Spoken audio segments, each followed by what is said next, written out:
আজকে আমি আলোচনা পেশ করিব আল্লাহ তাআলাকে কোনো কিছুই অক্ষম বা ঠেকাতে পারে না, সেই বিষয়ে আলোচনা করব ইনশাআল্লাহ। আসসালামু আলাইকুম ওয়া রাহমাতুল্লাহি ওয়া বারাকাতুহু।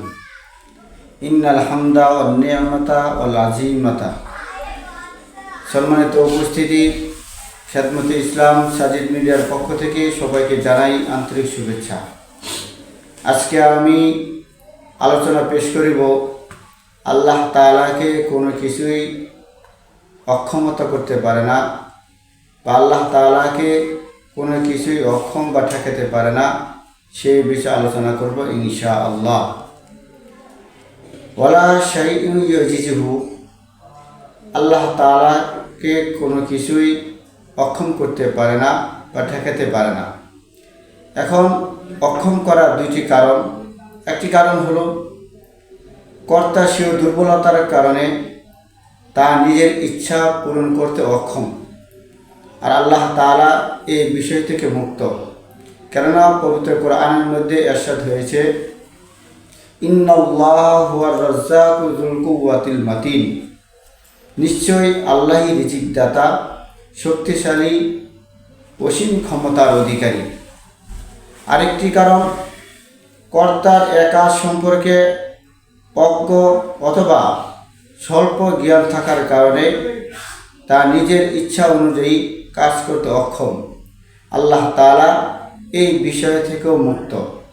কেননা কোরআনের মধ্যে বর্ণিত আছে, ওয়া আন্নাল্লাহা ক্বাদ আহাতা বিকুল্লি শাইইন ইলমা, নিশ্চয়ই আল্লাহ তাআলা সব বস্তুকে তার জ্ঞানের বেষ্টনীর মধ্যে রেখেছেন।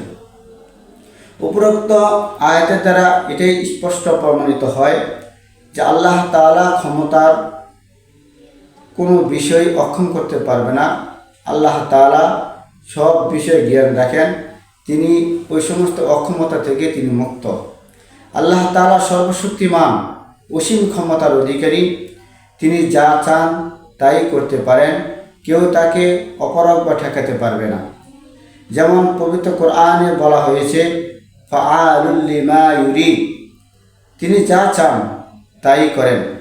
অপর একটি আয়াতের মধ্যে ইরশাদ হয়েছে, ওমা কানাল্লাহু লিউজিজুহু মিন শাইইন ফিস সামাওয়াতি ওয়ালা ফিল আরদি ইন্নাহু কানা আলিমান কদিরা। আসমান জমিনের মধ্যে কোনো কিছু আল্লাহকে অপরাগ বা অক্ষম করতে পারে না, নিশ্চয়ই তিনি সর্বজ্ঞ ও সর্বশক্তিমান। এই সমস্ত আয়াত দ্বারা এটি পরিষ্কার বোঝা যায় আল্লাহ তাআলা দুনিয়ার কোনো কিছুর সামনে অক্ষম বা অপারগ না, তিনি সর্বশক্তিমান, সর্বক্ষমতার অধিকারী, সবাই তার সামনে অক্ষম বা অপারগ। সুতরাং আমাদের এটার উপর ঈমান আনতে হবে যে আল্লাহ তাআলা সব কিছু করতে পারেন, সব কিছু ক্ষমতার অধিকারী, কেউ তাকে অক্ষম করতে পারবে না, কেউ তাকে অপারগ করতে পারবে না। এটার উপর প্রত্যেক মুমিনের ঈমান আনা কর্তব্য, নতুবা তার ঈমান সঠিক বলে বিবেচনা করা হবে না। যদি আল্লাহ তাআলাকে সর্বশক্তিমান না মানে, আল্লাহ তাআলাকে সর্ববিষয়ের ক্ষমতার অধিকারী না মানে, তাহলে তার ঈমান থাকবে না। আশা করি আপনারা এই বিষয়টা বুঝতে পেরেছেন।